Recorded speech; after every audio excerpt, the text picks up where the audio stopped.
Okay, next. So I recently watched another video from Jubilee. Remember how I talked about Sam Cedar's recent appearance, where he faced off against 20 MAGA conservatives, I think it was? I think I characterized it as a political gangbang.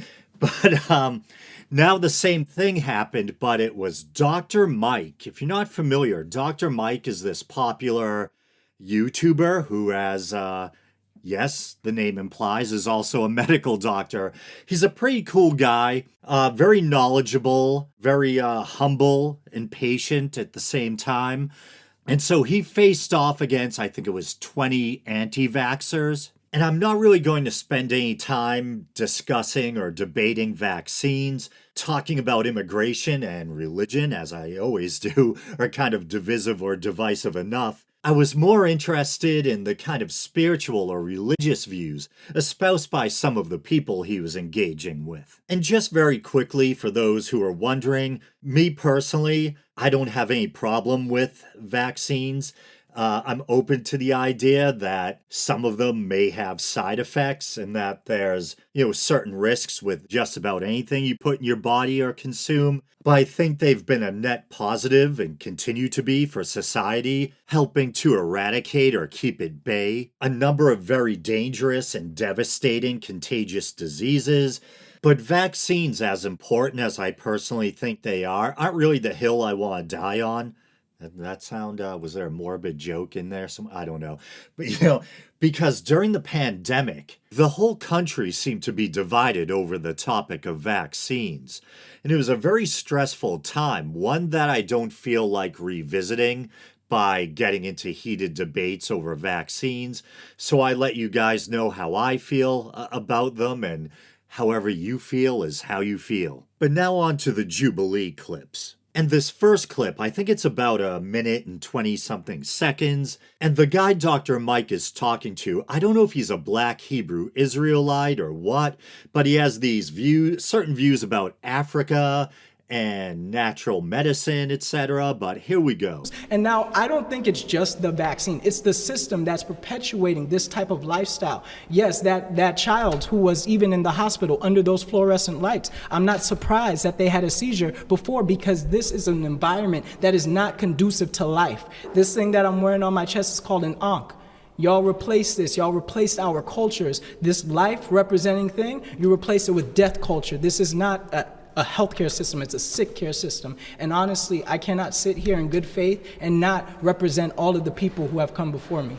Yeah, absolutely. I respect that. I came to the United States as an immigrant living on welfare. So I got put into this same system that you're describing. It's a shitty system. The world is changing in ways that make our lives more unhealthy. We're eating more processed food. We're exposed to more chemicals, usually as a result of products that we actually enjoy. So when I complimented you on that great jacket, when someone wears a specific pretty strap on their Apple Watch, there's chemicals in there. There's forever chemicals in there. So for every amazing thing that we have in society, there's been drawbacks. The good part about our society is that we're constantly monitoring those drawbacks and are trying to create solutions for our own problems. So when I think about our current healthcare system, where I think it needs to do better is it needs to focus more on prevention rather than cures. Agree or disagree? 1,000%. Yes, sir. Do you know how we can do that? Not through the vaccines. I have to admit that was kind of funny how it ended. But I agree with them both about how we live in a chemical-filled society that makes us sick, the processed crap in the foods we eat, all the medications we, as in the royal we, have to take to try to offset our unhealthy lifestyle, at least here in the US, where most people are overweight and sedentary, and once again eat processed junk. And it's interesting. I have a lot of criticisms of RFK Jr., and I disagree with his views and his track record on vaccines. But I do agree with him on how unhealthy we are and how we should be getting rid of a lot of the crap in our food, like high fructose corn syrup, the unnecessary dyes, potentially carcinogenic additives, etc. But just because I agree with him regarding nutrition, which I imagine most people have that view, would agree that we eat too much junk and there's probably a lot of unnecessary crap in our food. That doesn't mean I don't have concerns regarding, the potential negative impact he might have on medical research and healthcare in this country. Already, I think it was just over this past week, there were a couple of stories. 16 state attorneys general sue Trump administration, including RFK Jr., over NIH grant terminations. And then from the AP, Kennedy remains quiet on 10,000 jobs lost at the nation's top health department. And it's pretty crazy. According to ABC, the number of grants that were terminated was at least 900. And I guess a number of them were, they saw them as being too quote unquote woke or whatever, DEI stuff. But there were also grants that had been terminated, for instance, relating to research about HIV transmission and a potential link between Alzheimer's and alcohol consumption. So I guess we'll see eventually what damage has or will be done, yeah. Got a little more political than I planned, but to get back to Jubilee. As someone interested in ancient religion, what really caught my attention was when the dude mentioned the Ankh, the Egyptian symbol of life, and he kind of accused Dr. Mike or modern medicine of stealing or replacing the Ankh. And I was thinking, if you really want someone to blame for, I don't know what religion this guy is, but if you really want to know who to blame for ending ancient Egyptian religion, Christianity. And it's something I'd coincidentally actually been reading up on lately, because as someone who's long been interested in ancient Egyptian religion, I always wondered how it finally died out or when. And apparently it was in the 6th century Common Era or AD. And I believe the specific event that was kind of seen as the official or unofficial end of the ancient Egyptian religion was the closing of Egypt's last temple to the old gods, or one of the old gods. I believe it was a temple to Isis. I should look it up. Yeah, the last major ancient Egyptian temple to close was the Temple of Isis on the island of Philae, I think it's pronounced, which was ordered closed by Emperor Justinian I between 535 and 537 CE. And that kind of bums me out, as does, contemplating the death of any of the old pagan religions.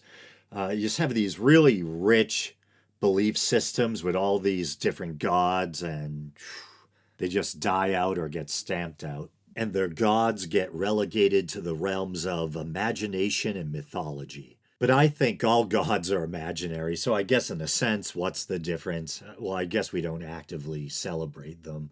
But for those of us who dig mythology, they live on in the human imagination, and that's pretty cool. And they're always accessible in that sense. Anyway, back to Jubilee. And in this next clip, we have a girl who's an influencer, and she's into both Jesus and kind of alternative medicine. But here we go. Even my friend Liana Warner Gray, she is the author of The Earth Diet. She had cancer right here, a tumor.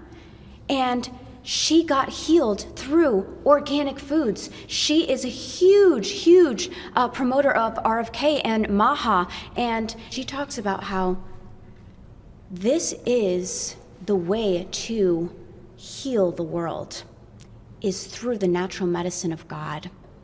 God gave us everything that we needed. The reality is, if we don't get vaccinated with Jesus, we will face God on Judgment Day. It's not just about health. It's about freedom of speech. It's about the government's trying to kill us. That one ended on a kind of wild note, too. I don't know what to say about this one, man. I mean, we have to get vaccinated with Jesus. I think Jesus very well may have been a historical figure. I don't believe he was a miraculous or supernatural being. I don't believe he literally rose from the dead or that he raised others from the dead. I don't believe he walked on water, etc. So, getting vaccinated with Jesus, it's not going to work for me.